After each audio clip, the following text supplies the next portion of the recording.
Arrivé à Koffi Olomide na télé ivoirienne bande konanga ezalaki nde sombele na likambo ba ivoirien ba pesi Koffi Olomide honneur hommage oyo ezake na mboka na biso en tout cas to kita to mata azwaka yango te to sala juste analyse totala ndenge din mambwele kaki wana et émission le kaki ndenge nin est-ce que émission ba ivoirien na biso ezalaka ndenge moko ou pas. Voilà, bienvenue sur notre chaîne La Grande Découverte TV. Quant à moi, je vais bel et bien. J'espère que bino pekuna boza chitoko ba week-end na bino, j'espère que les kamalamu vraiment bande kurangai bo s'abonner, bo liker, bo partager. Quand na senga bino et ça la biso bien et que ça la biso to avancer. Voilà, Koffi Olomide aza leader ya mboka na biso. Aza légende bande konanga Koffi Olomide ngana bino toyebi abimisi batu ebele malgré ba mususu en tout cas sur ces ezate mais toyebi ba oyo surtout à quartier latin o toyeba kawana avant Sindi le cœur aya la famille toyebi que Koffi Olomide aza parmi ba musiciens oyo ba sela biso ba nzembo ya kitoko parmi ba musiciens oyo ba bimisi la biso ba musiciens ebele o biso toyeba o même batunie ba lobelie ba tangelie plutôt ba kombo ya ba musicien na plateau ivoirien et lelo bande koranga tomoni hommage o ba pesi na plateau ya ba ivoirien vraiment et salier vraiment et sengomingi salier honneur et salier vraiment na ebisa bino na ebité quoi parce que nga moko personnellement et ça linga bien comme on a mutu azanon vivant boye bazo honorer bazo pesa e ba éloge o ba singela ko pesa e en tout cas bazo pesa ba hommage wana en tout cas nga mo personnellement ça linga bien parce que ça la important ko pesa mutu ba hommage aye ba musala o ya sala kitango azan vie aye ba kina sala ramara moko ya malamu lelo to monaka surtout na communauté na biso so mutu akufi to mona ka ikoma ko poster na ba tati eke zongi mais tango aza envie o mona bato ebele babeta ke ka ba chaka ina ba stati te bato ebele ba kipate mais so akufi boko mocha ina ba stati bato ba mona ke oyo oui to boite bato ba yeba ke akufi mais est-ce que tango aza ki envie o yebisaka ke maman papa je t'aime o tikala ko sala ngo ata jour moko. Est-ce que mutwana tango azaki en vie abando sala makambo o eza malamu e komuna na miso ya bato? Est-ce que tosito ebisa ndeko wana ki en tout cas o salaka ezalaka vraiment malamu nzamba pambula o continuer ko sala ngo to sala ngo te ezalaka kaka so mutu akufi to ya koloba malamu ata zalaki mabe o mona to ekoloba malamu. Or ba musicien na biso basela biso banzembo bien bayembela biso banzembo bandeko nanga banzembo ebele ya Koffi so vandi boye po lelo to beta penali sola Koffi par rapport ya bolamu oya sala na mboka na biso na muziki na biso ya Congo eza na ba mabale ebele kufa ayoka ka nzembo ya Koffi a raisonner nzembo yo msutana novana na madame nanga eke zongi te libale ape ezonga banzembo ka ba mise na biso basaila biso ezongisa mabale ebele ebongisa ba problème ya bato elongola bato ba stress omona mobali mususu ba boye to mwasi mususu ba boye akomi pena na suka ayoki nzembo moboye esali ke aseka esali ke ayoka esengo po mona bato ebele bakufa likolo bolingwa bandeko na mpeso na okosa bato ebele bakufa likolo bolingo moyoka ke eza na ba mususu tellement yoka ika mwanzembo mobo esali bien nzambe etu bolingo ezonga na esika na yango ou bien ya azonga envie. En tout cas Koffi Olomide azalaka légende ya mboka na biso émission ba ivoirien na leliango makasi parce que émission na biso ya Congo ezalaka toujours na ba polémique. En tout cas totali émission wana na ebite bandeko so bino pe botala kiango émission na mona début nango tina fin nango polémique ezate Oui, tobo item subande comme suba lo baizaki émission ya ba éloge, émission ya hommage, jamais ba koko tsa polémique. Non. Na ba émission na biso ba sela biso ba papi mboma banani polémique ezanga te. Surtout émission ya papi mboma bandeko nanga.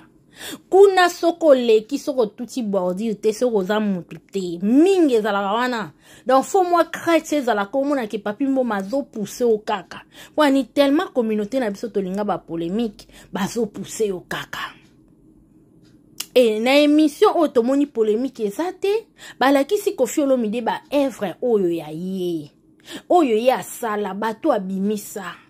Mais eloko sikoyo pe esekisi biso pe elakisi biso ke Koffi Olomide aza papa oyo baja ba papa o bazalaka papa ata zana bana ebele mais zana mwana na ye oyo alingaka mingi ata lelo balobana na mwana wana te mais alakisi biso ke même si tolobana te même mutu na mta osala makamni na kwe na ye mais aza mwana nga o nalingaka mingi.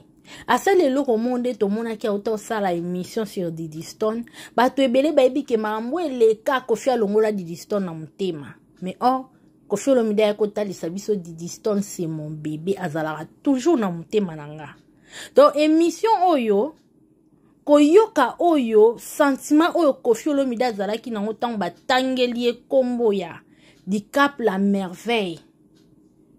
En tout cas, bandeko nanga elakisi a combien alingaka mwana na efali malgré tokenda na ba polémique. Bandeko, non chela bino bolanda émission ndenge lekaki tant batangeli ba kombo ya ba soleil, ya ba Ferregola, batangeli ba kombo ya ba Gibson. Ya ba brigade, oui, asekaki. Mais tango ekomi kombo ya fali, atelemi abeti maboko asekisi ko makasi. Pona olakisa esengo na ye, ayebisi même bato bazaki wana ke, bobeta maboko pona esengo tellement lekaki makasi. Voilà bandeko.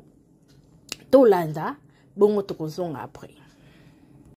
Koffi Olomide, vous êtes Koffi Olomide. Et donc ce sera la météo de Koffi Olomide. Ah, cette fille. Ouais. Oui, c'est pour le look, après, c'est pour le look. C'est la même, sans les cheveux cette fois. Ouais. Alors Koffi, vous avez révélé beaucoup d'étoiles dans le ciel musical africain et même au-delà. Parmi les bonnes graines que vous avez arrosées, il y a Savané Depicho, qui a pris du relief si bien qu'il n'a jamais connu la sécheresse dans sa carrière.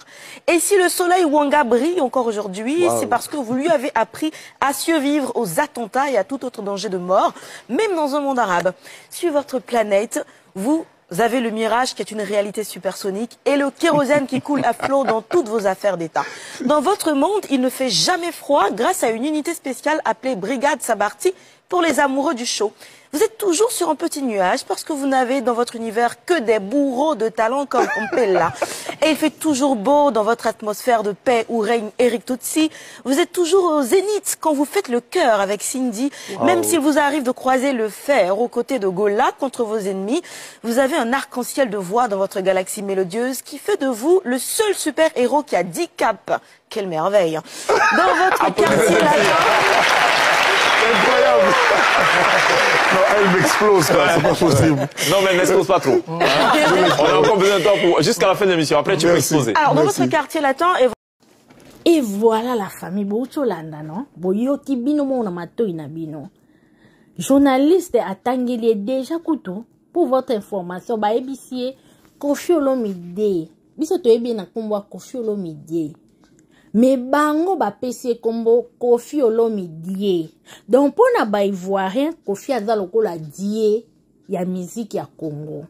Ba longoli na page ya légende, ba meme na page ya die ya musique ya Congo. Et likolo nango batangeli ba kombo ya ba musicien. Bino bobo moni réaction na ye. Aseki bandeko nanga tango yo koma na kombo ya Di Cap la merveille ba bengi ekutu soki nani wana bomoni nenga sauté abeti maboko asengi meme bato wana bobeta maboko mpona olakisa ke bolingo na ye envers mwana na ye Fally Ipupa malgré bota bana ebele ye moko na monoko na alobi aza na bango plus de 100 ça compte ba oyo ya mikolo yo toyebi te mais aza vraiment na bana ebele e na bana na ye wana nyonso eza na bana oyo ye vraiment atala mwana aomatisa ngai mwana ntango azoleka eza honneur na nga mwana oyo boyeboye. Donc pour dire que des fois biso toyaka tosala ba polémique ya ba analyse et tout ye na Fally Kofi mutema mabe mais ye moko nzamba yebi mutema na ye a combien alinga Fally Ipupa nzamba yebi mutema ne soka lingaka ye ya solo to ya mabe o nyonso asalaka ezalaka malamu to mabe. Bien sûr tolobaka muto oyo alingi avancement na yo te o progresser te na vie alingi komona yo zwa te ayo chelo bakala zo chelo mutema mabe aza mutu mabe aza mutu akovanda na ete mais oto monaka oui Kofi Olomide pas dans la matumboli mais to ebite so asala ngo vraiment na kati ya mutema na ye pona kotale boye de fo monake azala na bolingwa Fally azalaka na bolingwa Fally azotala Fally wana memie musika azotala Fally wana ba bon moment o bavanda na Fally vraiment esali biso esengo makasi ye moko a poster yango na ba plateforme na ye na ba nini na ye nyonso et même ba ivoirien bango moko esalaki bango esengo prévane na suka balobi to 4 émissions pour réaction tellement ezalaki kitoko pe esengo makasi ba ko 4 émissions na ningi ba ki ko continuer et lelo samedi Kofi Olomide azobeta déjà parce que yango akendela ki abeta ba concert na ye na mboka ya Côte d'Ivoire kuna et puis likona ngo akendela ko kuta na première na maman présidente soki maman nani oyo akutana kina ekuna en tout cas visite elekaki kitoko bakutani basololi nyonso basengela ko solola en tout cas esali bien vraiment ba jara be mission oyo ezosalama na Côte d'Ivoire toza nango na besoin na mboka na biso bajara be mission ya konoraka ba musicien na biso bajara ba mission ya korandaka bango ba hommage bajara be mission o tomoni parce que na ba hommage o ba rendre ye tomoni même ba jeune mo ba yembi wana ba yembi pina nzembo yango vraiment kitoko aza kolela bolingo eke wapi yo moto bandaki yo moto inde ya kosukisanga omonake Kofi esengo tong ba jeune wana ba oyemba nyonso wana basalaki on kaka bayebisaki yo koyemba te toyebi koza musicien mais ba omonake ba organiser loko moko boya bien et puis réussite nango total vraiment esali bien makasi bandeko nanga boye nde soki da mboka na biso toko mosala pe ba émission ya boye bandeko nanga omonake ba polémique musu to bendaka ezanga mai na makila en tout cas ekezala susu te et vraiment toza fier na Kofi Olomide parce que za légende ya mboka na biso parce que preuve même batuni to moni pe comment sala na sindi seki pe kaka mais tango komi a Fally a sauter a beti maboko donc ba jara be mission boy toza nango bezo na mboka na biso ole akozala kaka wana ba polémique ezanga tina o ezo memela biso eloko te ezo memela biso kaka buzoba en tout cas ikesala malamu te vraiment bravo les gens na biso Kofi Olomide tolinga kayo mingi tolinga ko kana matumbo luna wana tolinga ko pe kana ba délire no yela biso wana esala ke to sala ba analyse ozala kana succès tolinga ke ka bongo et voilà la famille abonnez-vous likez partagez bisous.